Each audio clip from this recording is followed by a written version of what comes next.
All right, well, a very good morning to you. It's Tuesday, June 28th, 2022. I'm Andy Johnson. Good morning. Welcome to the program. This is how we begin here on these days, Monday to Friday. This is AM Prime. Let's tell you what's coming down the pike. In a moment, I'll be talking with my good friend, Mr. Shiraz Khan. He has a sort of a broad palette. He wants to talk about the rise in food prices, the rise of the cost of living generally, not just with wheat and what is happening with flour. So we get to him in a bit. Of course, we have the staples, the COVID-19 numbers, the Newsday question and the responses to that. We're talking with Ms. Tiana Chandler and Mr. Michael Hudlin on a production, a musical theater, Broadway kind of thing. They call it a night out, petit nuit.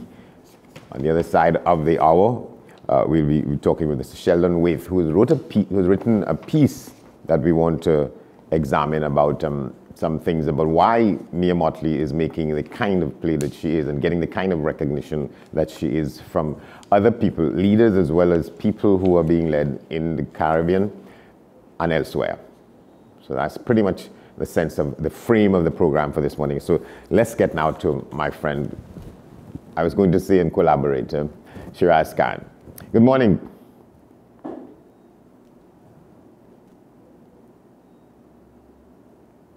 Something is happening there. Shiraz, you can hear me? I'm seeing you.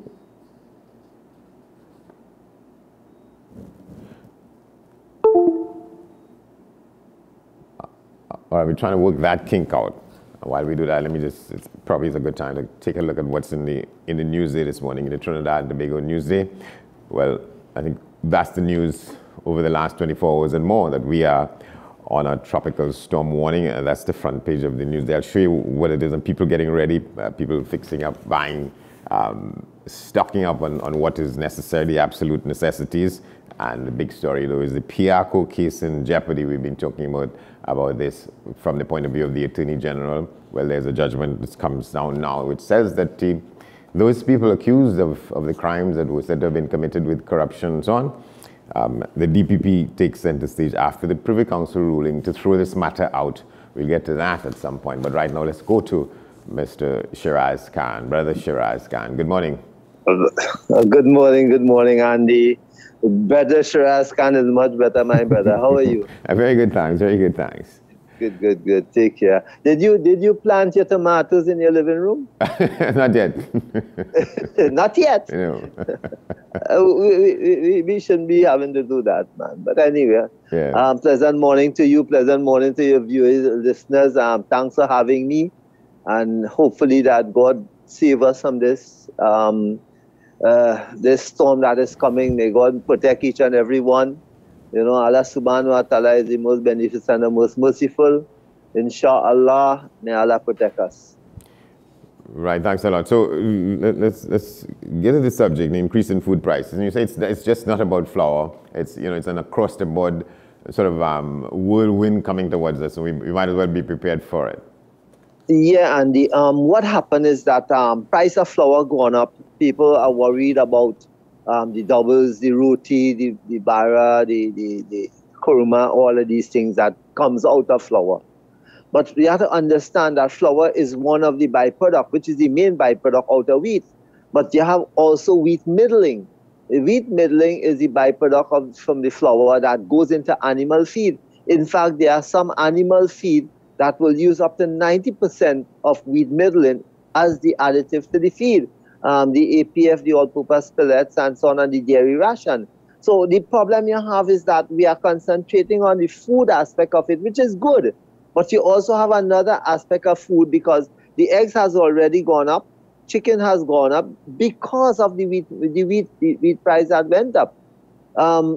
Sheep, lamb, and goat, chevron, and them kind of thing will continue to rise. And what do we do as the people who produce it? We cannot produce at a loss. We will also have to increase our prices moderately, that is. But how it is that the discussion is not going beyond bread and flour, beyond bread and roti and doubles. This is what is amazing me, and the authorities know this, because I keep saying that we cannot continue with a livestock sector.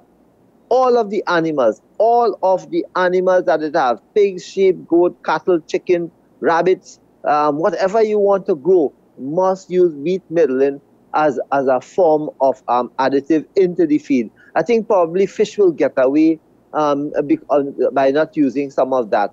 But this is critical for the livestock sector that I have most of all represents.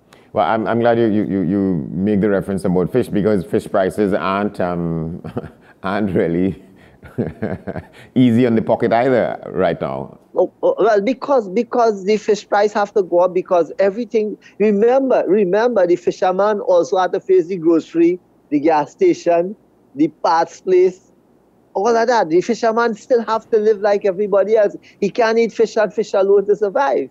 The fisherman got to just like how everybody else is facing and even Andy. Let me just share something with you. As you said, fisherman, right? Yeah. Everybody keep talking about food prices, but you know the one thing that remain constant is fruit, vegetables, and ground provision. It's going to escalate, but right now vegetables has remained one of the most constant in prices. You can still go with a $5 on some days, except the days with the flood. But if we had a sort of a better marketing system, vegetable prices has remained the lowest. While we saying food prices, is the grocery that going up helter skelter. Vegetable prices, you still can get a bundle of dashing bush. I see people, you can remember, I always tell you I like the food prices song by Lord Later. Yes. You can still go. I saw this morning, yesterday morning in Sugarwater's, limes was selling still for $1.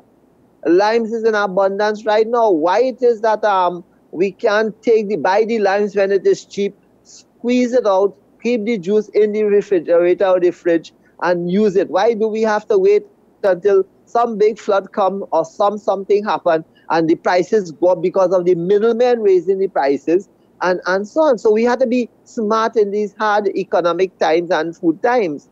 But the prices of vegetables has almost remained constant. You understand? Yes, tomatoes will go up by $18 and $20 when it have a big flood, and more so in the rainy season, because tomatoes cannot go properly if you don't have proper drainage in the rainy season with these torrential rain that come in for 2 and 3 days and probably also 24 hours. Yeah, so limes, because what causes the fluctuation, sometimes drastic, in the prices? Because just a couple of months ago, guys selling stuff on the highways, so a bag of limes with 4 limes in it was $20. Again, those are retailers, and they have to buy from the wholesalers. When a farmer go with a couple bags of lime, 10 bags of lime, he cannot afford to sell that retail on the roadside, because he has to go back and tend to his crops and his family, right? So he will go to the wholesaler. The wholesaler will buy that, and then right in front of you, they may buy it for $1 and sell it back for another distributor for $5 or $4 right in front of you. But if you don't go and deal with those big wholesalers in the wholesale market, you are in problem, because you have to go and fight on the roadside or fight to get somebody else to buy it. So you have these fluctuations of the prices, and don't blame the farmer. The farmer are not retailers. The most big farmers are farmers who wholesale. They go to the different wholesale market and wholesale their goods, So when these fluctuations come, take for instance this weather that we have here. If there's a lot of rain and you have problems where people cannot pick the dashing bush, and the tomatoes are flooded out and the melangin are flooded out, and there's a limited amount in the market. The farmer don't know that. The wholesaler know that, because he will have his cows going around. So he could raise his plants for the whims and fancies of everybody else. But on an average day, without any problem. Look, take for instance, in February, March, and April, you were getting 7 pounds of tomato for $20, up to 5 pounds to 7 pounds. So that is an average price. Average price 20 years ago to now. So why you want to dig out the farmer iron? The farmer is producing against all these difficulties from the ministry and from the government that rolls out to us, because what happening is that we're still waiting on land tenure. I don't want to go into that. We're still waiting on better subsidy from that, incentives from the ministry. Some farmers who are not registered cannot get the incentives. There's people waiting for incentive for 3 years now. You buy a vehicle, you have to wait for 3 years for it to come down to pay for pay for your vehicle. You buy a tractor, it's the same thing. We need to relook how we think it. And I don't know if with this present administration, both the red and the yellow, if agriculture will ever be something critical to the country, because what you have happening is that the way the elections are run and campaign financing and so on, I don't know if it is that we will ever get to the point where agriculture will be something of a major discussion within Trinidad and Tobago to see how we could be more sustainable. And don't tell me we don't have land. Yes, we don't have land like Guyana and other countries. There are certain things that need larger land space. Yes, but we can't be self-sufficient right now in ground provision and vegetables, Andy. And what would make they that? have destroyed the rice market. They have destroyed the rice market by not paying farmers 2 years for subsidy. ADB is foreclosing on them, seizing their equipment and so on. And they have destroyed it. And the people have diversified. So our rice industry has been destroyed based in the last 7 years, has been the worst under this administration towards the rice farmers. All right, so you were saying that there are farmers who are not registered and therefore they don't get the benefit incentive. Yeah. Yeah. Well, what Andy, Andy, you know how long you have been interviewing me, and land tenure has been a major issue. You had interviewed me with Rasan Barrett and I think late 2010, where he as a minister was saying 80% of the farmers that produce food to the market are not registered. They don't have land tenure, right? And the last minister, the previous minister to this one here, said the same thing. But what are we doing about it? How are we going to fix this problem? Because there is no testicular fortitude to fix it. Because once you have the farmer eking a living, that is how you want to have the citizens and the population. Because the importers continue. Because I just take a pass. I don't shop at these places. I just take a pass. And I still seen people have asparagus, imported turkey. You know, you have parsley coming from foreign. All of these still things coming. And everybody have a problem with foreign exchange. Everybody. But how come in these high-end supermarkets, all of these goods are still available in a Guava season where food is a problem? Andy, explain to me how that could happen. You know? Yeah. So I myself, I am baffled because you would tell me somebody selling asparagus in these times when we have a problem with high prices we worried about prices of wheat internationally, but we're not looking to mitigate between the farmer and the ministry to improve our production, but you want to go and import those things. Imagine turkey leg in these times, you understand? And the imported chicken continue to come in.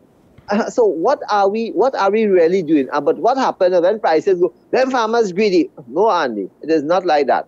The pluck shop has no other choice but to raise their prices because internationally the wheat went up, but we have not done anything to help the citizens of this country. Our concern has never been about the citizens, it's about basically financiers. Well, I hope I am putting your station in problems, huh? Well, I don't think so. But sometimes we have to go up against these prevailing orthodoxies and all of that. But on the question of what you say is available in some of the supermarkets as opposed to what should be and what should attract people, there's a sense in which there are people who could afford to buy these things, turkey legs and there are some supermarkets who cater to, well, they want to be able to cater to the higher end as well as to the rest of us. So is it that a very small percentage of the society is more critical than the larger portion of the society? We complain about having no foreign exchange. In fact, let me give you an example of how serious this foreign exchange problem is. We went and buy pharmaceuticals for our animals, things like dewormer, spray for wounds, powder for dressing wounds and so on, for vitamins and so on. And there's a sign at their cash register that prices fluctuate due to the fluctuation of the US dollar.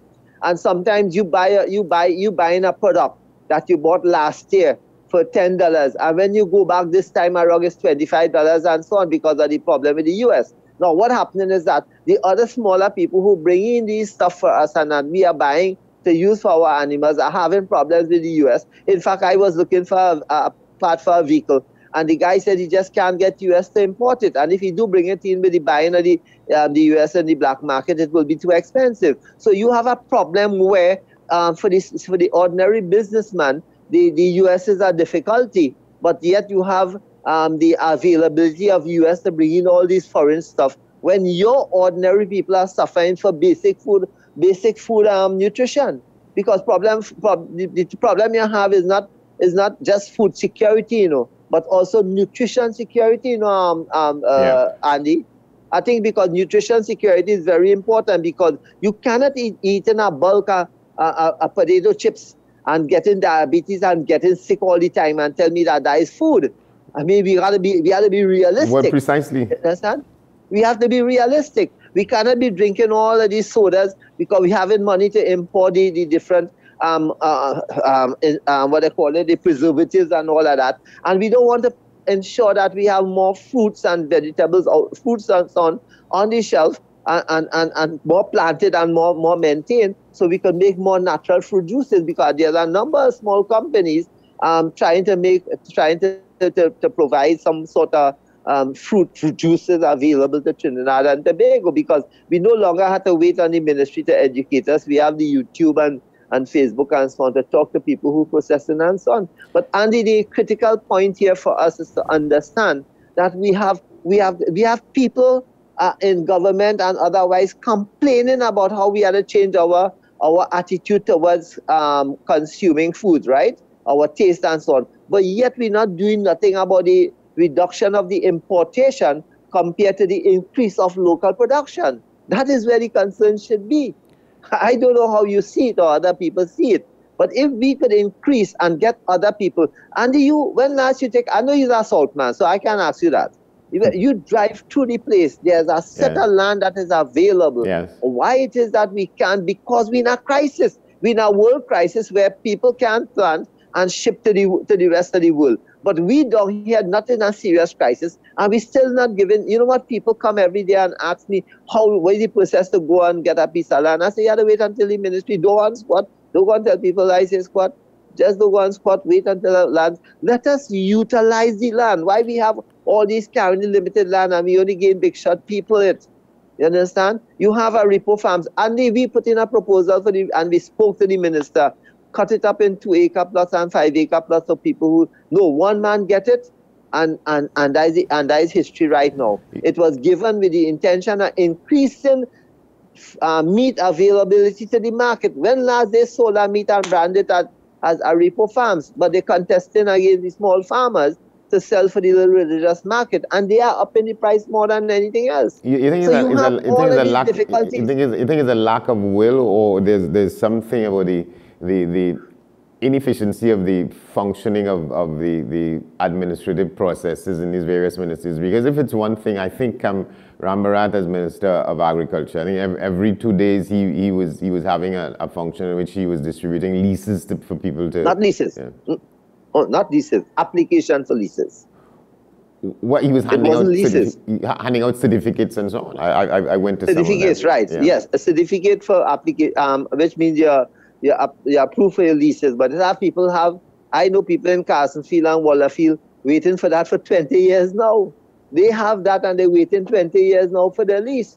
What we need is hard copy leases. Yeah. You understand? When you're giving out, don't give out the envelope, open it and show it's a lease. Don't show it as a certificate of recognizing that you have now applied for a lease. I objected to that. I was in that, and when I opened it out and I realized it's not a lease, it's an application. I have it. It is on video that I received mine. And when I opened it, lo and behold, it was an application, and that they accepted my application for lease. So if you look at some of the video and contact some of the people, it's not a lease they get it. The people with the private land, state land, that little one lot and so on in the Tunapuna area, they probably would have gotten a lease. I don't know. I know about the agriculture sector. But you asked a question there, right? The will. And we have for a long time, my brother, advocate for the farmers. I always tell people, I don't want any money from the government or any administration. All we need is the necessary things to put in place. I don't want a cent from nobody. I have survived and doing things on my own and working hard.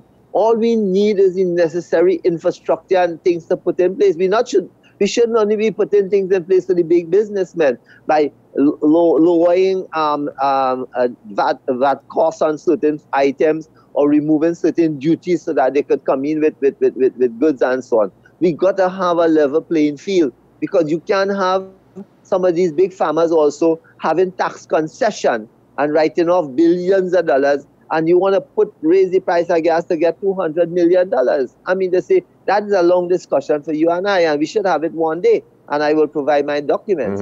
But what happened is that you cannot be taxing the living daylight out of the small man and allowing the big businessmen, because I mean, they say probably he have a right to, because he said the rich should get richer and to help the poor ones. So probably that is their motto of how they treat agriculture in terms of how the country should go forward. But the citizen must understand that when we plant and we put it out to sell there, it is not for the government officials alone to get. It is for you, the citizen. So while we might have the difficulties in terms of the red and the yellow, or people speaking out against the government, at the end of the day, Andy, if it is that, my brother, at the end of the day, if it is that some of these farmers are being bullied off the land by ministers and their friends, and the farmers are not being able to produce, then you're going to have a problem in the country. If the storm comes and blows away everything that we have and destroy all the produce that we have, who's going to suffer, Andy? What is a case of, what is an instance of that, what you just said there about, in some cases, legitimate farmers being bullied off of the lands that they occupy?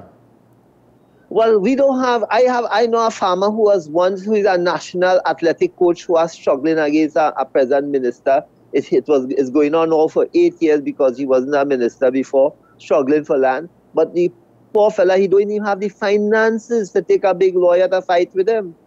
And the same thing happened with some of the Chaguaramas farmers. They don't have the dough, the paisa, as we say. You know, they don't have the dollars to really hire a big-time lawyer to fight for them. These fellas have access to lawyers because they belong to a group of people where lawyers for them is nothing to call one of their friends and fight. And this is the problem we have. In fact, Andy, there are some people. I know a woman in Mayaro who was on a piece of land for a great number of years, and somebody up there wanted that block of land and took her to court. She could only go to legal aid for a lawyer who didn't want to work, as hard as he should. And she lost the land. She was planting, she had crops on the land. You leave all about where people are squatting on big acreage of land and getting tree and go quite up inside of Mayaro in Mango Road and punish the lady. So this is, and her husband died about 4 years ago. This is the kind of problem we have on level playing field in terms of, big Guti, small Guti, same shot, but it seems like that talk gone out of the road, boy.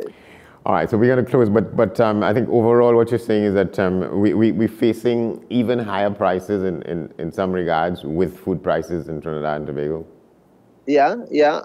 Andy, may God really protect us, because if it is that we have any sort of a major destruction with this storm in terms of the agriculture produce, I think we're going to have a serious situation. But let me give me a minute before you run. Go ahead. While we are fighting to produce in this country, while we are having all of these problems, we have another problem where the larceny has escalated, by Andy. Predial larceny? Predial larceny has escalated in terms of animal and produce. People has gone into a different zone of larceny. Long ago, they didn't want to dig out cassava and yam and sweet potato. People are actually doing that and stealing produce. I have a friend in the exchange area waiting to pick his mill, and he pick a couple and bring it for me. He said, but I'm waiting for it to get a little sweeter. I wanted to get a little sweeter and a little bigger. He went back that morning and almost 20,000 pounds of watermelon gone. And right now, the predial larceny squad is shut down. Right now, we don't have a predial larceny squad. It's out. Wow. Lots of stuff to contend with. But Shiraz, thank you very much. And I want to thank you for having me, my brother. Take care. Have a blessed day to you and your station. And now, stay safe. Pray. Stay safe. This storm is not going to make joke. Thank you very much. All right, we will take that break. On the other side of that, we come back with the COVID-19 update for this morning, as well as what's in the Newsday poll, the questions and responses, and other things as we go forward here. Stay with us. This is AM Prime.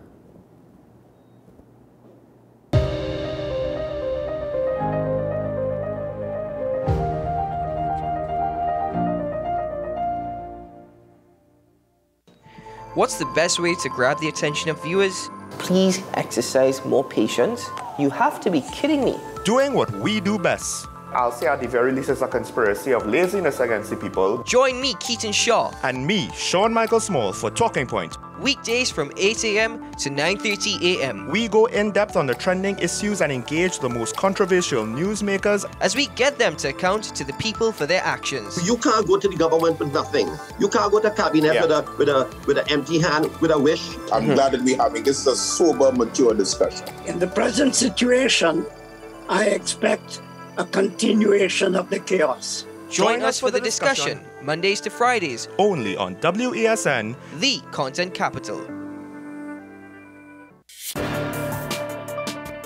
People really want to know, what about me? Where do I fit? Yes. What is in the ride for me in terms of a better Trinidad and Tobago? And I'm pleased to shed some light on that. The purpose of bail is to ensure your attendance at court. That's it. It is not punitive, it is not rehabilitative. We the police officers, we are professional, and we are here for whenever the survivor is ready to come forward. We have the right to private and family life, the right to religious freedoms and beliefs and thoughts and expression. But these rights are not absolute. Certain rights can be limited. The law is to govern the whole, it's for all of us in public.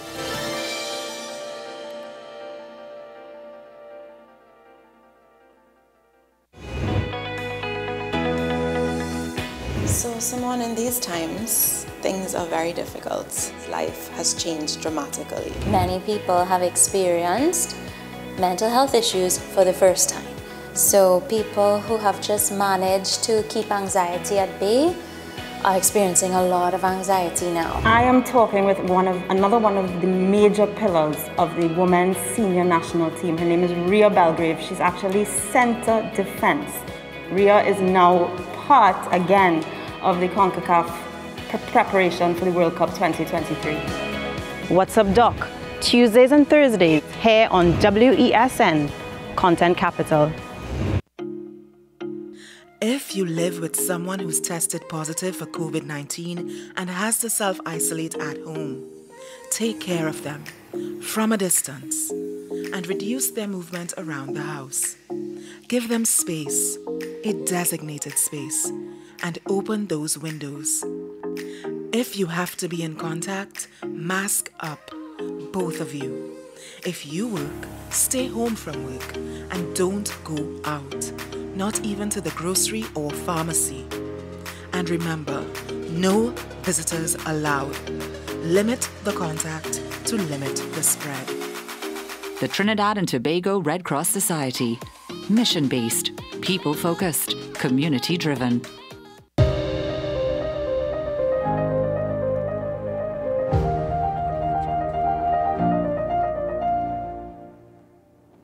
Welcome back. Up ahead on the program, Mr. Sheldon Waith. He wrote this piece in the paper a couple of days ago called Motley's Idealistic Angle.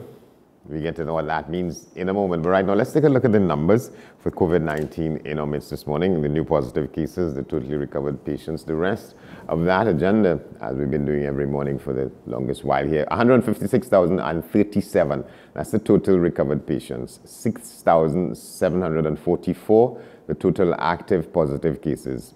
The death toll from COVID-19, 4,004. 166,785, that's the total positive cases reported in the country since we began accounting on March 12, 2020. 73, the new positive cases reported in the last 24 hours. And 119 is the number of people in the parallel healthcare system dealing with COVID-19. So look at the numbers. Let's take a look at the Newsday question and responses. The poll this morning, the question is, what are your thoughts on former Minister John Humphrey's claim that there has been little progress in Trinidad and Tobago since the NAR? Here are some responses. Tobago progress has been declining since they joined with Trinidad. Food programs gone, school book grant gone. London was a waste of time, and now they're celebrating in Tobago, London, the waste. Well, London, there's Orville London, the former Chief Secretary in the Tobago House of Assembly. One answer is, did Trinidad and Tobago progress under the NAR? Somebody else saying, progress, we are sliding backwards at a speed. And another response, it depends on where you look. Those are some of the responses to that question. All right, so with us now, Mr. Sheldon Waith. Let's just begin the discussion by reciting some of what he said in an article which was carried in The Guardian on last week, June 22nd. Exactly what kind of idealistic fantasy world does Mia Mottley live in? A world of utopian ideals and odds with the grim realities of life, a world where her idealisms are undeliverable, given the economic and political agendas that are set in stone and keep her ambitions very much in the global minority. A world where her charisma and oratory may resonate for the interim but will eventually go away. The other optimists whose messages have landed upon the scrap heap of actuality. A leader that dares to take the global stage and quote the prophet-like musings of Bob Marley while reinforcing the origins of her ardent ideology with terms such as apostle. But he goes on in the end to say that this is what we need, realizable or not. We'll get to more of what he's written here, but let's just welcome him. Sheldon Waith is creative director at an organization called Communique Media Services Limited. Mr. Waith, good morning. Hi, good morning to you and good morning, Trinidad and Tobago. All right, let's talk a little bit about that. Tell us what exactly is Communique Media Services. Oh, our company deals with anything to do with corporate communication, also a lot of speech writing, social media management, website development, a lot of content creation. Anything to do with creativity or communication is what we cover. Yeah, all right. And what led you to put out this take on Mia Mottley? Well, I am a fortnightly columnist for The Guardian every other Wednesday. This piece came up because just looking at, first of all, the political maturity of the nation, which is something that's quite topical all of the time. Of our nation? Our nation, for Trinidad, and regionally a little wider as well for the Caribbean. But you're putting a question mark when you say political maturity. You don't think that we are where we should be, or what? No, I think we need to progress and elevate much closer to something that resembles the 21st century. This piece came about because it was a week after the Summit of the Americas, where, again, Mia Mottley took to the stage and behaved as a global leader, made her famous speech now, which has gone viral, quoting Bob Marley, first of all, and then secondly, reinforcing the ideology of giving true meaning to these types of summits, so that they're not just a summit in name, and they don't just occur without any proper ramifications coming out of it to help progress. Because the very nature of the world at large is going towards these types of unified regions. I mean, the United States, by its very nature, is the template for that. And then we have, you see the situations like that with AFCON in Africa and in, of course, the European Union. But what we have here is the concept of CARICOM, but it's not actually occurring. And on top of that, regional unity as well. I think what Mia Mottley is showing is that the Caribbean can have a very big and resonating voice on the world stage, as also displayed at the climate conference. Yeah, you said her daring podium pontifications are exactly what is required to shake up a world that repeats the same processes and expects different outcomes. A world that sits on its hands, stifling any political will to make meaningful change while maintaining the public relations machine to tell humankind that there is an awareness of the problems. There's just no intention to meaningfully address them. With that... That's pretty damning. Sorry? I said that's pretty damning. It is. Let's take a look at what she did in pointing the finger at the Paris Agreement, at the climate conference about the Paris Agreement, where she's actually stated that it makes no sense that what countries have done is just set their own targets as to how they will reduce carbon emissions and what they will do to take us away from the burning of fossil fuels and move us towards alternative methods and renewables. She's actually stated that it makes no sense that people just make these figures, pull them out of the air, and then on top of that, they don't adhere to them.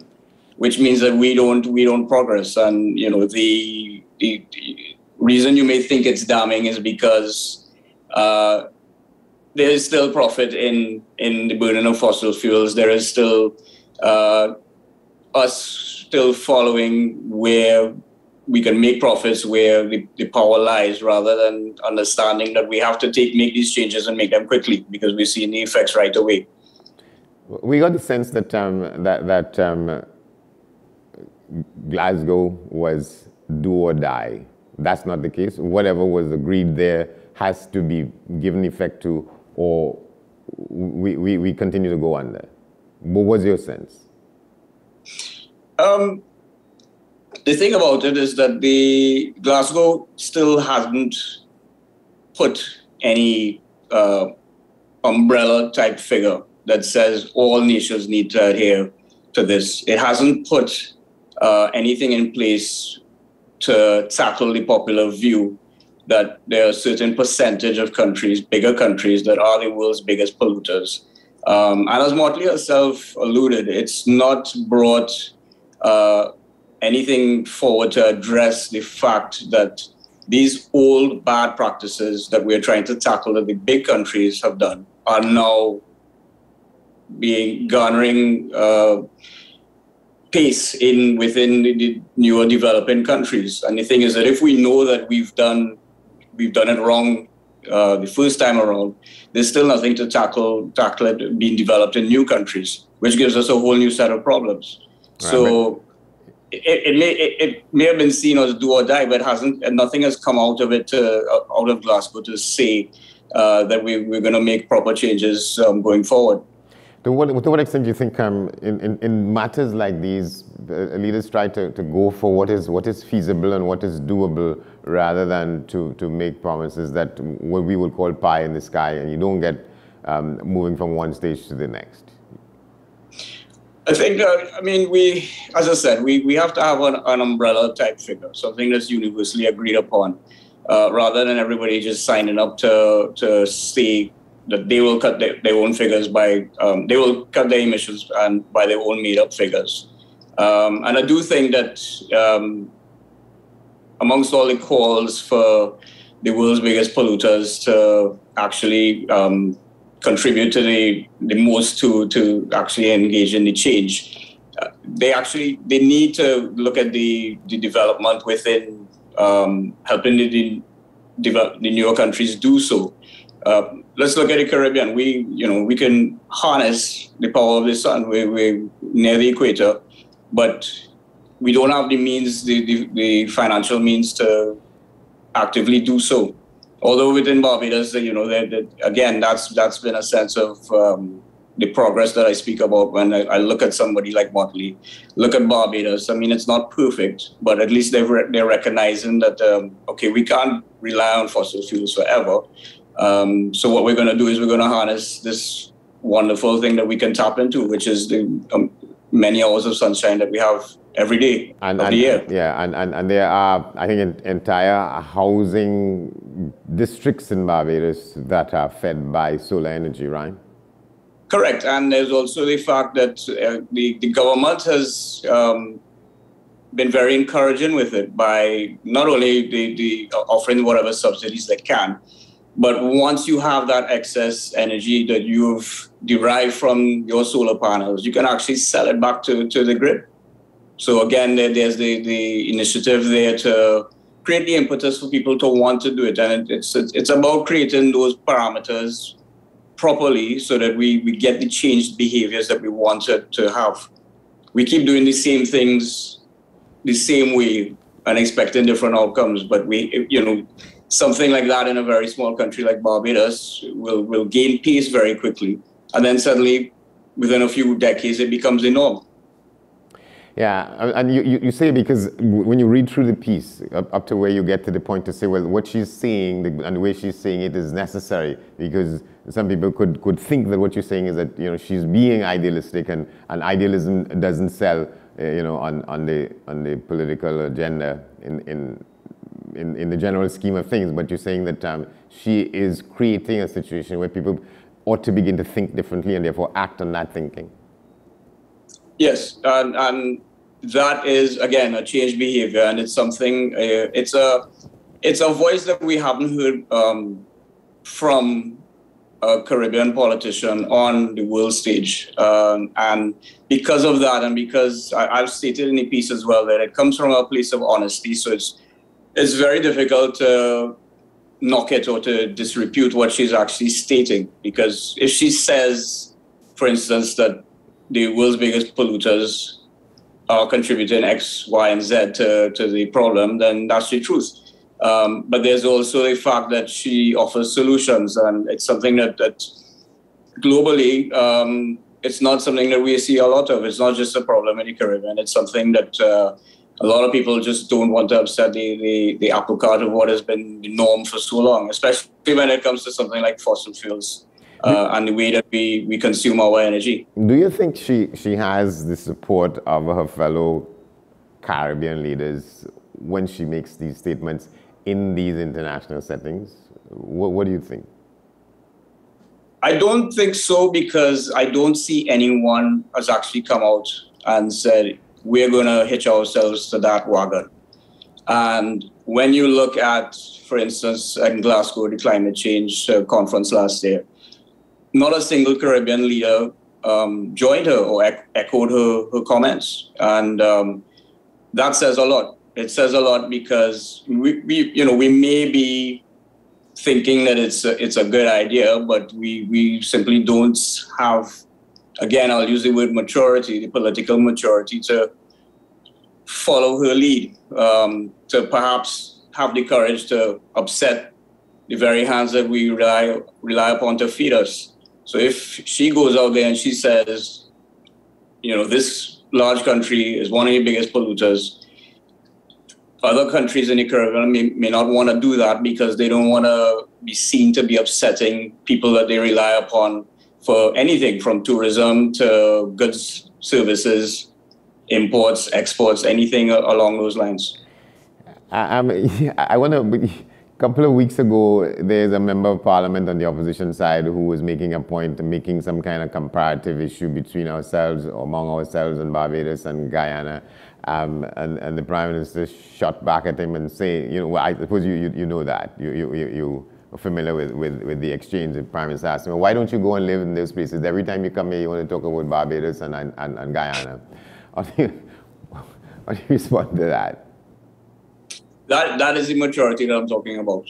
That the fact that the words of someone like Motley in this instance, it's not resonating with the person who made that exchange in Parliament. And I think what we want to see is a progression above these domestic squabbles. And I think that when we have that, the reason I speak about maturity is that when we have something like that, by extension, we, the public, the voters, the population, we're forced to mature as well. We're forced to look at our political landscape in a more mature way. Now, that's, of course, it sounds like a utopian ideal. But even if the progression inches forward a little bit, it still puts us in a better place than where we are before. If we're looking at these idealistic musings of Motley, and our political representatives are saying that it's creating a squabble and say, why don't you go and live there if it's so perfect? Well, nowhere is perfect, but at least it's seen to be demeaning it when rather we should be looking at it and saying, yes, this makes a lot of sense, and let's join in on that, and let's show the unity that she's speaking about. Let's show the unity and derive it from ourselves, because we have that ideal setup already.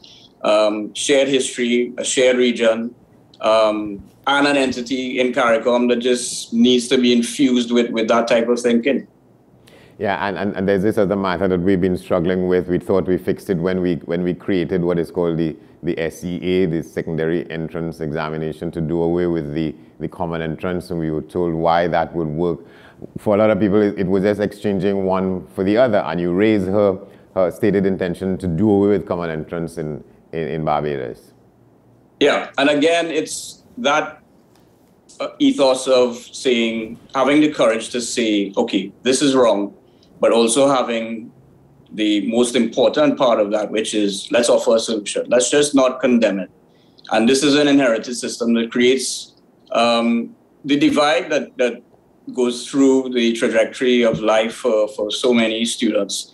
And it may not be ideal, whatever the replacement is, but what it does, it at least says, okay, this is an inherited system that we tweaked and we created SEA out of common entrance. But again, it puts how can we ask an 11-year-old to decide their trajectory in life at that age? And it puts so much pressure that we see many parents go through.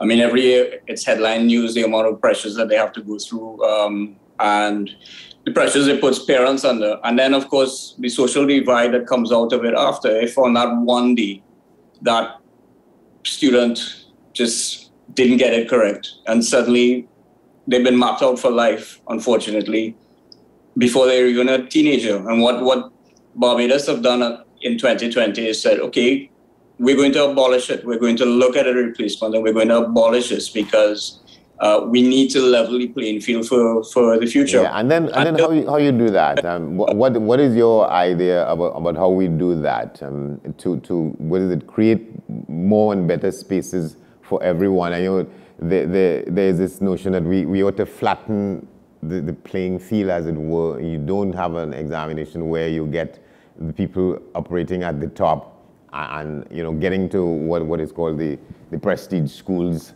So there are prestige primary schools now and there are prestige secondary schools, and everybody competes for that. And a lot of people get left behind. What is the means by which we change that, and how you equalize it such that everybody has an equal chance? And so what will have to happen to the sort of hierarchical system we have? Perhaps the first thing that we have to do is look at doing away with this one day of the examination, the 3 or 4 hours that's that cauldron that the children have to go into, and perhaps it could be more of a school-based assessment. But certainly we also have to look at raising the level of all of the primary schools. And the only way we can do that is by micromanaging and meaningfully addressing the level of education that's being taught in the schools that are not depressed. Because although we have prestige secondary schools, we certainly have prestige primary schools. Yes, that's what I'm saying, yeah. And we how do we eliminate that? Well, the investment and education gets a fair amount every year. But we don't know if it's smart spend, no pun intended, but we don't know if it's smart spend towards raising the levels within these schools. And that would take a complete overhaul of a system, and it will take a very courageous Minister of Education to be able to do that, to say, let's go into these schools and really redefine how we do it and how we raise the levels of the teachers. And then, of course, the thing is that it ought not to depend on a single person's courage.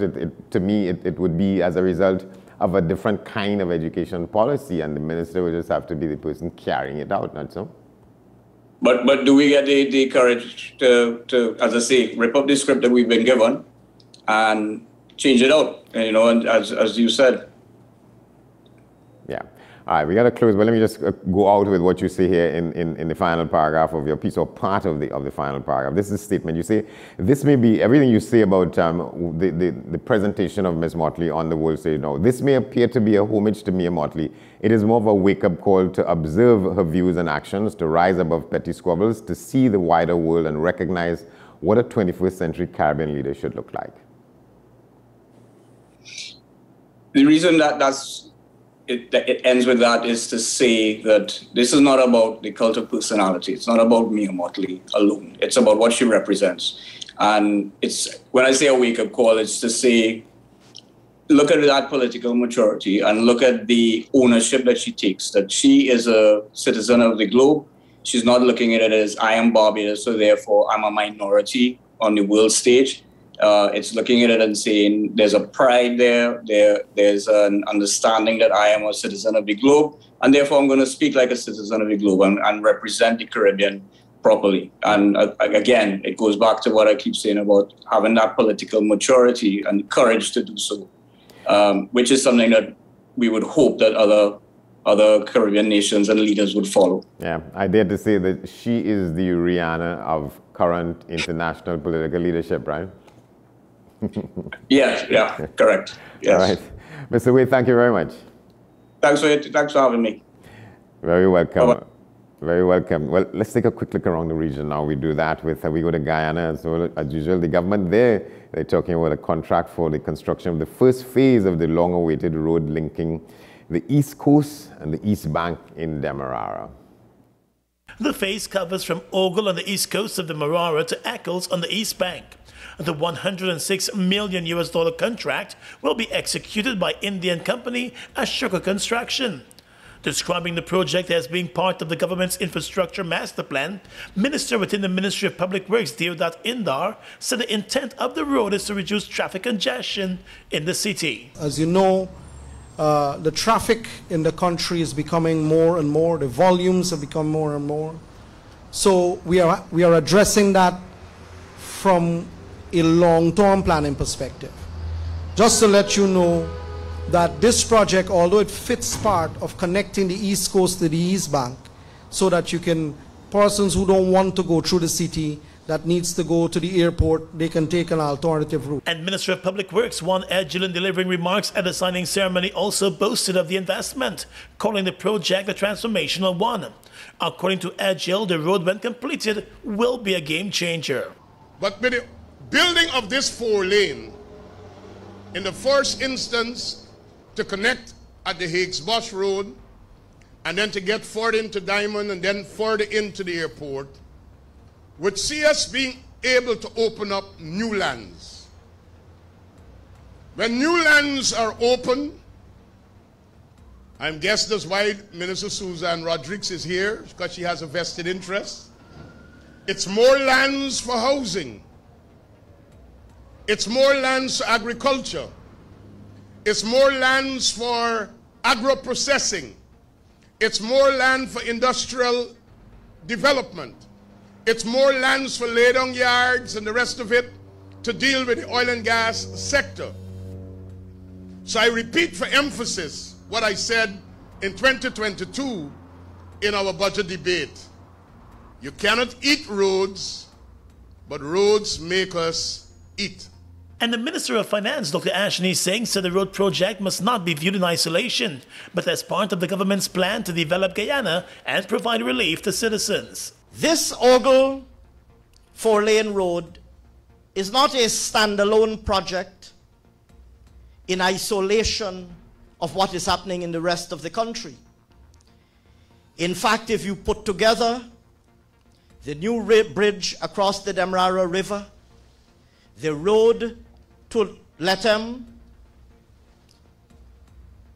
the 6 additional lanes that we're opening up along the East Bank corridor, and other projects that are yet to be announced, and I will mention just a few of them. The Exim Bank of India has extended a concessional line of credit of $50 million towards the project. All right, well, that takes us up to the break time for the news at 7 o'clock. We're coming back after that. On the other side, we're talking with Ms. Tiana Chandler. She's a producer, and Mr. Michael Hudlin, a musical director. They'll tell us about something called a theater night out, something out of Broadway. Stay with us here on AM Prime this Tuesday morning.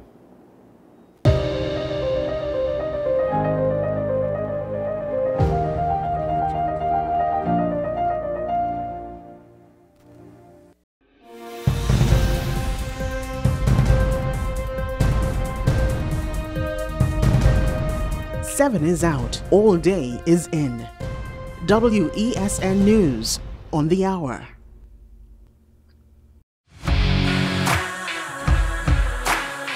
Every day, we communicate through stories. Stories of ourselves, our challenges, our goals, our experiences, and our aspirations.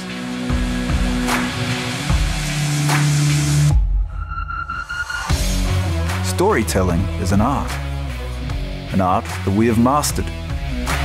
WESN Film Studios comprises a collaborative team of experts with extensive industry experience locally, regionally, and internationally.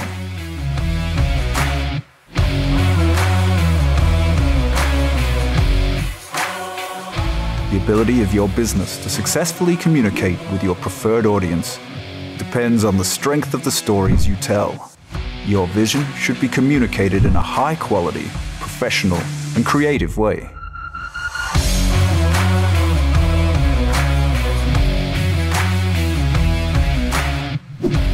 From concept to post-production, advertising to film, multi-camera productions, live events, streaming, and virtual conferencing, we are WESN Film Studio.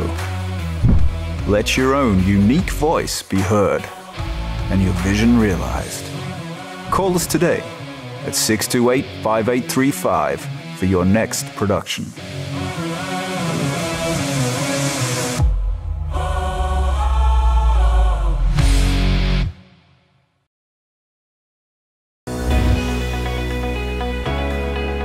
In this season, we talk more about health, wellness, and everything in between. I am so excited to share with you everything about health and wellness so that you can design the life that you've always dreamed of.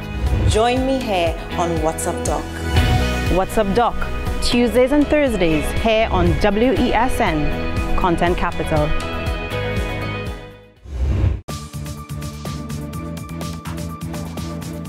I am Rondell Donowa, attorney at law and host of Strictly Legal on WESN Content Capital. Strictly Legal is a legal program geared towards informing you, the public, of your legal rights, responsibilities, and remedies. So be viewing Thursdays 10 a.m. to 10:30 a.m. The Mary Immaculate Prayer Group and Friends presents its prayer breakfast on August 31st in aid of Monsignor Christian Pereira. The prayer breakfast begins from 9 a.m. at the Cathedral of Immaculate Conception. Cost is only $200. Come support the Cup of Gratitude in aid of Monsignor Pereira, August 31st. Tickets are available at the Parish Office of the Cathedral of Immaculate Conception and the Parish of Our Lady of Perpetual Help. Is it politics? What is it that nobody cares about sports? The kind of support that sport used to get in the past is no longer here. The thing is, taking a knee doesn't mean that that's the only thing you're doing now, Andy. Right. Taking a knee along with other stuff. Samantha, what are you looking forward to when you return home to Trinidad and Tobago after winning the title? Thank you very much for speaking it into existence. Is it no pressure on Nicholas Ball? It makes me more motivated to work hard and to go out there and rep the white and black. Why are we sending a team to the Winter Olympics? There are a number of Trinbagonians who are in the diaspora and have grown up in winter sport. It's an opportunity that the Trinidad and Tobago Olympic Committee will not close the door on. I also believe in the players that we have. Once you can motivate the players, you can get the best out of them.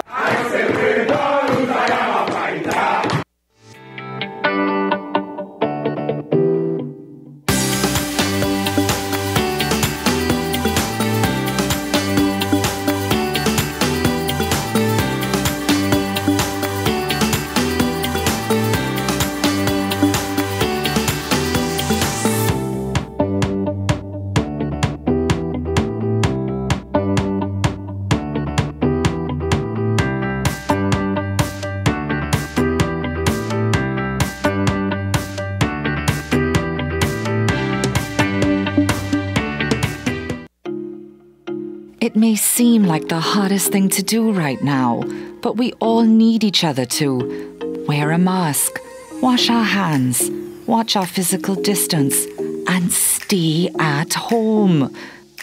We need you safe. Together we can make the difference. Together we can curb the spread of COVID-19. So let's be responsible in our actions. The Trinidad and Tobago Red Cross Society. Mission-based, people-focused, community-driven.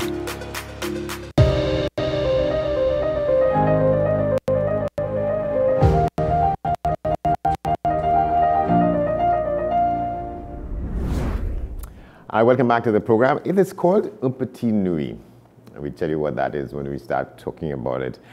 It's a performance being put on, a musical theater. They say it's Broadway style. Well, to tell us what that is Tiana Chandler, the person closest to me, and then Mr. Michael Hudlin. She is the producer of the organization called the Chandelier Productions, and he's the musical director. Good morning to both of you. Good morning. Good morning. Good to see you all. Nice to see you too. Nice to be here. Yes, thank you for having us. Very good. It's very welcome. I could tell them what we were talking before we get on the air. We are all people from the Deep South and so on. We're celebrating that as we talk about what this is.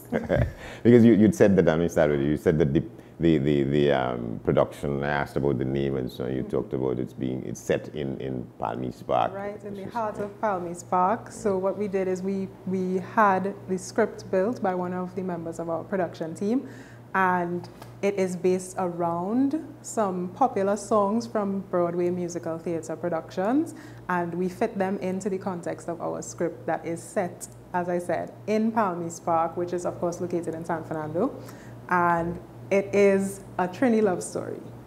We have the couples out on date night, and they are fighting, making up, breaking up, and coming to some interesting resolutions by the end of the show. Yeah. Let's talk about your role in it, Mr. Chandler. Yes, so as a musical director, I was in charge of choosing the music. And it was challenging. As much as I love musical theater, it's always difficult to find the songs that work well with the story. So that's the process that we went through. We decided to build the story first and then say, okay, what songs work in this scenario? Because the purpose of music and musical theater is to propel the narrative, is to tell the story. So we needed to be very selective when choosing the repertoire. Yeah, and so you give us a sense of some of the music. Oh, well, we're doing a few pieces from Rent. We have some songs from a new musical, Dear Evan Hansen. Then you're also getting things from South Pacific and Cinderella, so some Rodgers and Hammerstein there as well. There's music for everyone. And I'm sure there's a few pieces that you will totally fall in love with. Right. Can you talk a little bit about what the choice, if you go back to Rodgers and Hammerstein, we're talking decades ago and so on, but sort of classical music, classical in the sense that these are pieces that stand the test of time, that kind of thing, right? Most definitely. I personally love Rodgers. I personally love Rodgers and Hammerstein. That's classical. Musical theatre. Yeah, that is the beginning of classical musical theatre for me. Yeah. And so choosing Rodgers and Hammerstein, it really was my personal choice. Then music like Rent and Dear Evan Hansen, which is the kind of rock, pop kind of fusion, what I decided was each character would have a particular genre. So we have Sally, who is the fiery, kind of feisty partner of Nate. And Sally, as that kind of personality, needed that kind of rock and roll type of music. Then we had Nate, who's this hopeless romantic, lovely person who's just all about love and relationships. And he has the softer classical style. So we decided to give each character a particular genre that kind of worked well with where we wanted their story to develop. Yeah, I could just imagine you behind the scenes. I mean, you have the sort of delivery. When you say cut, I mean, I could see that. You know. Yeah, that's definitely a thing. I tell a lot of people it takes a certain personality to be a director. Yeah. And it's not about being a tyrant. I definitely don't believe in that. But you need to be authoritative, and you need to speak with authority. So when you say something, everyone sits and listens. Yeah, you were born with that. Talk a little bit about some of what you bring to it. Well, of course, I'm the producer, and for this production, I will also be stage managing. So some of that authoritative nature that Michael just spoke about, falls of course, to you. It does fall to me as well. And as he said, it's not about being a tyrant. We have tried to create the environment in our rehearsals with our cast that is comfortable and enjoyable to work with and to work in, so that nobody needs to, we're not kids in a rehearsal. Yeah. So we wanted everyone to feel comfortable and relaxed so that it makes the process a bit easier and everyone can settle into the characters from that the director would have done based on the music that was chosen. And so we have a wonderful environment that's creative, and everyone is able to bring their different ideas and say how they feel about certain things, so that we have this beautiful process that is going to manifest itself on Saturday night. Yeah, it's Saturday night. This Saturday, the 2nd of July at 7:30 p.m. we are live at the Southern Academy for the Performing Arts, and we are very excited for the production and, of course, to having a live audience back in front of us. Well, I wanted to get to that. I mean, it's sort of emerging from... Straight out of the pandemic. Yeah. Now at Chandelier Productions, we have tried to innovate and navigate and move through the pandemic as a production company. So we have actually done 3 productions in the last 2 years. In Christmas of 2020, we tried to get back out there with And on Earth Peace. In March of 2021, we would have done For Faith and Music in the church in Port of Spain. And just earlier this year, we were at Queen's Hall with The Pursuit of Greatness. This, I think... Pursuit of Greatness. Yes. It was a wonderful classical music concert. And this time, of course, we are switching it up a bit and going back to some musical theater to give a different experience to our audiences. And I think this is the first production since the pandemic that has had the least amount of restrictions in terms of the audience, with the safe zones being lifted and full capacity being restored. So it's interesting navigating from the full set of restrictions that we would have had earlier in the year and last year into an environment that is almost pre-pandemic levels in terms of the things that we are allowed to do in these spaces. So what did like, Mr. Allen, working through some of those restrictions and observing them and so you get to a point now where you can breathe? Yeah, being a singer, singing with a mask, it is one of the most challenging things out there, because as a singer you need to breathe deeply, you need to breathe efficiently and quickly.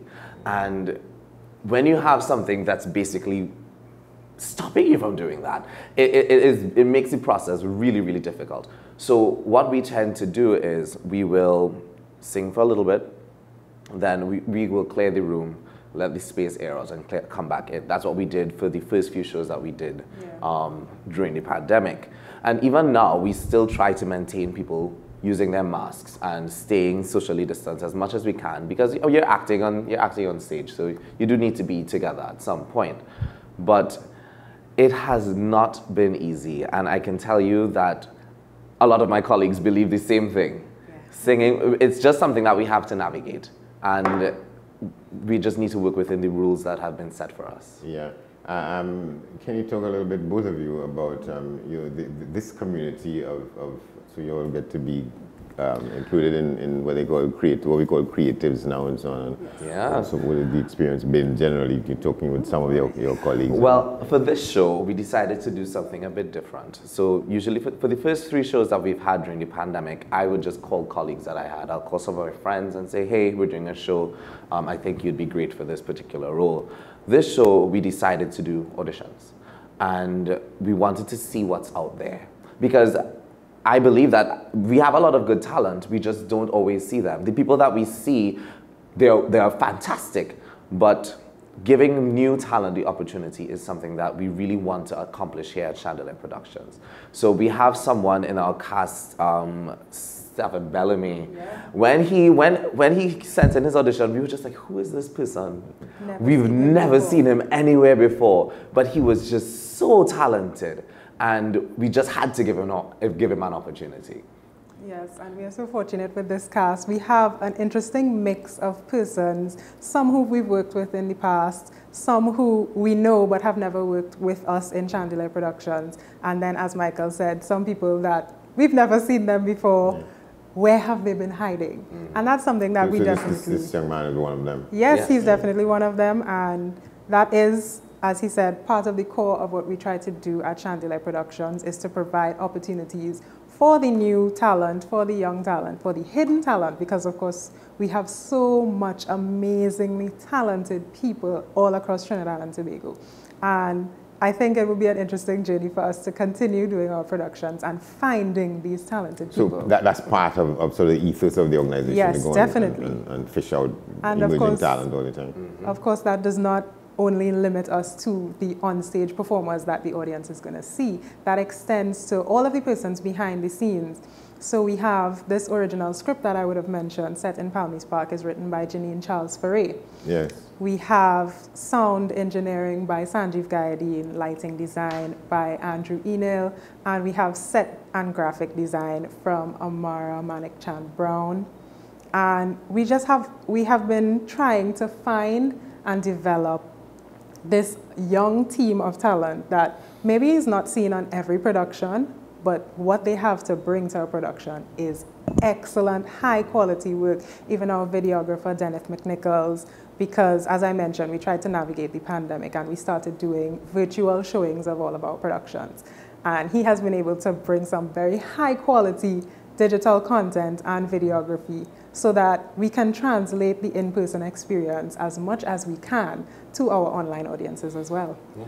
Even our director, Chanel, this is her debut in directing with us, and in general as well. So we're giving people who have the know-it-all and the ability, the opportunity to practice their craft, because I believe the big thing that helps performers and helps creatives is opportunity. Definitely. And is experience. Because as much as I love what I do, if I was given the opportunities as a young person, I don't think I would be the kind of musician that I am today. You say if you weren't given the if I weren't given the opportunities, I don't think I would have been the musician. You want to talk a little bit about some of that, the opportunities that you'd had to get you to this point? Well, I started performing from when I was about 7 or 8 years old, and that was because my primary school music teacher saw me sing, and he's like, "You, competitions, go."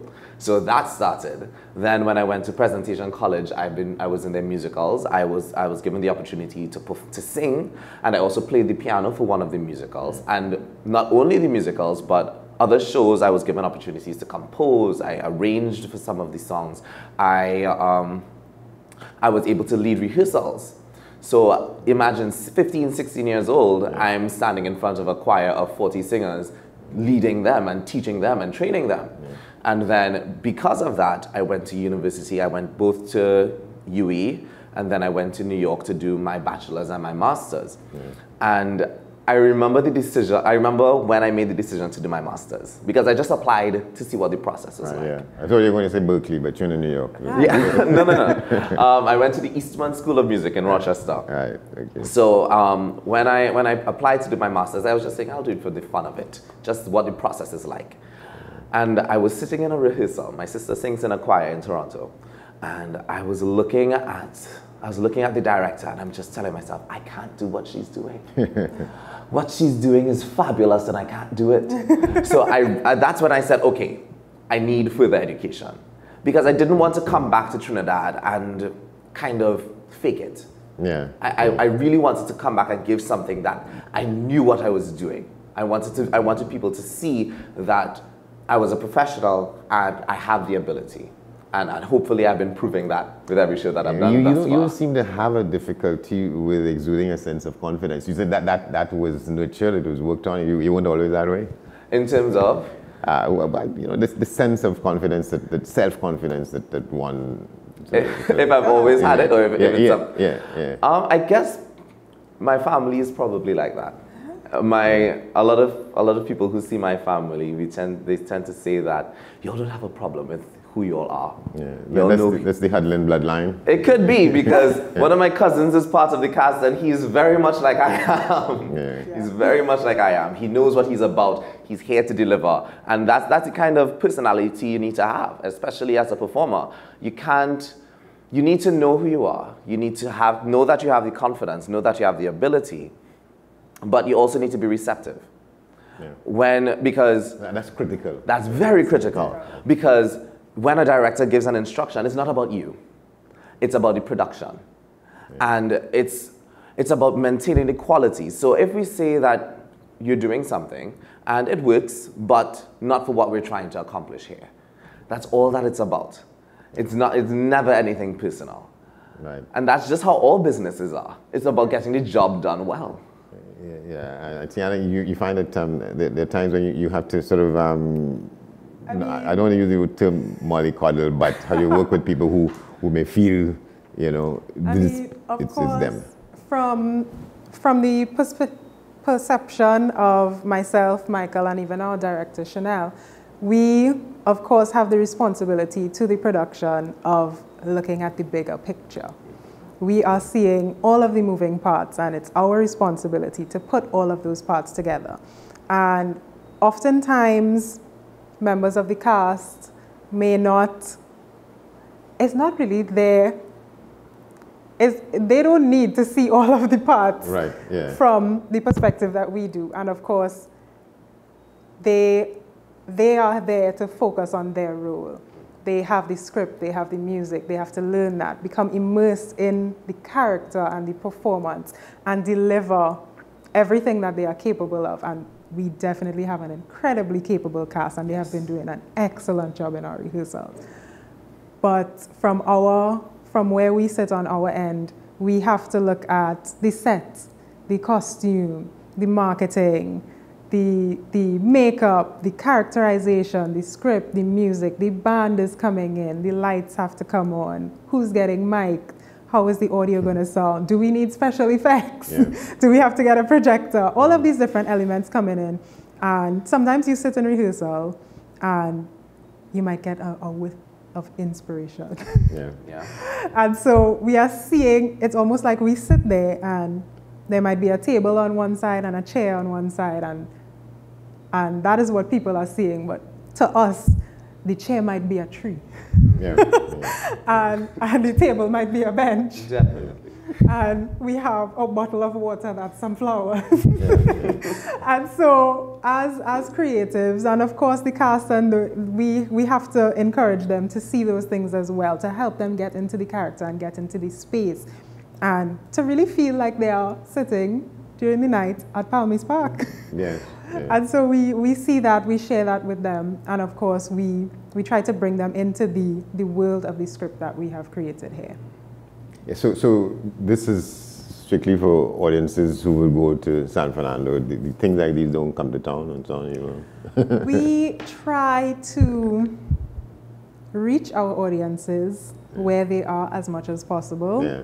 As of right now, Theatre Night Out 3 is one night only at the Southern Academy for the Performing Arts. Of course, I mentioned that the show we did earlier this year was at Queen's Hall. So different productions, we tend to carry them to different locations because, of course, we don't want Port of Spain to feel left out. We don't want San Fernando to feel left out. Of course, everyone can go to every space and experience all of the different productions that we have to offer, but we really want our audiences to feel heard and to feel accommodated, because we are very excited about what we do.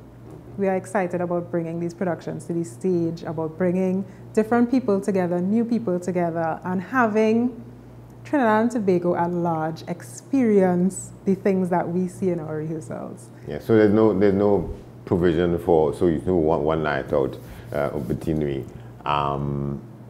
You do it and you get calls for encores and so on. Yeah? You're hoping for that, or that's not how you work? And so on.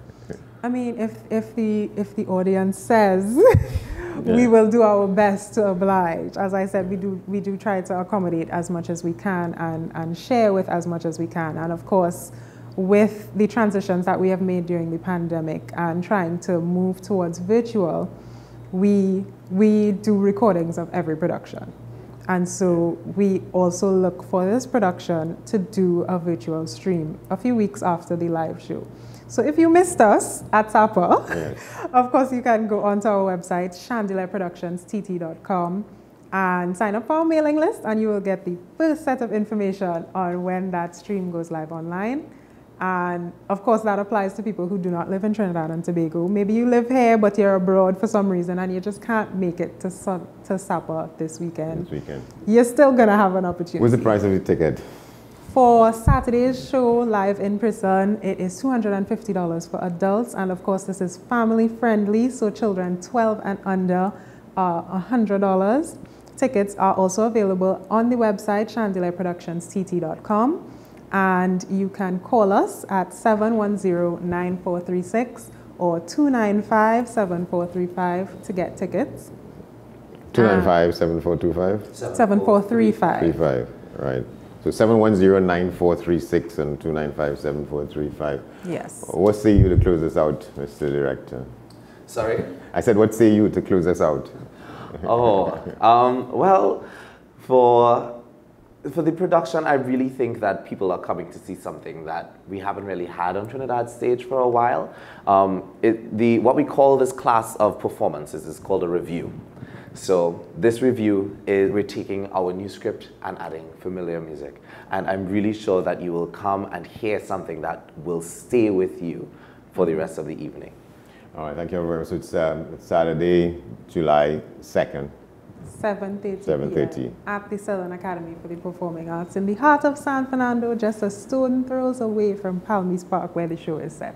Thank you very much. Stay with us as we send ourselves out with this. I'm going to take a look at we call the Watch This. Something about the steel band, where pans are being manufactured outside of Trinidad and Tobago. Take a look at this.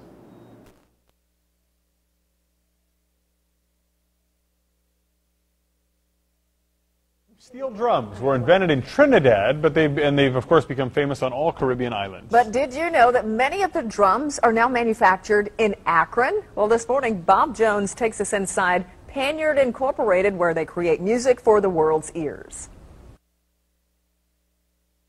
From the outside, it's a nondescript building in the middle of an Akron neighborhood. But step inside, close your eyes, and imagine relaxing on a Caribbean beach with a Mai Tai at your side. Panyard Incorporated is recognized as the world leader of steel drums, carefully crafting that distinct sound that just puts a smile on your face.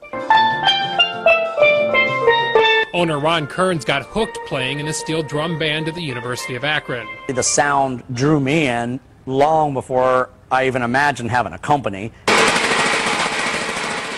Perfecting a steel drum, also known as a pan, can take 20 to 100 hours of handcrafting. The process includes using an air hammer to sink a bowl in a piece of carbon steel.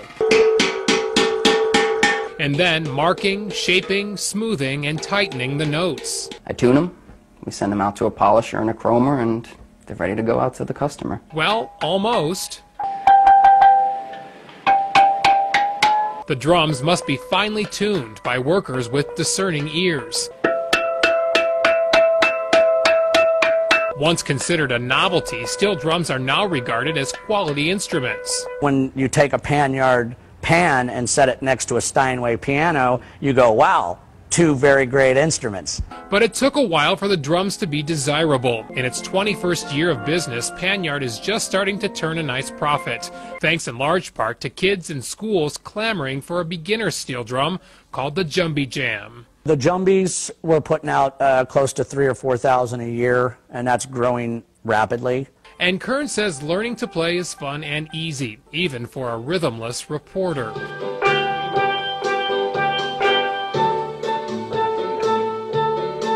So the next time this percussion perks up your ears, don't think Aruba, think Akron. Bob Jones, News Channel 5. Panyard steel drums can cost as much as $5,000, but the beginner steel drum, known as the Jumbie Jam, runs about $250. Bob?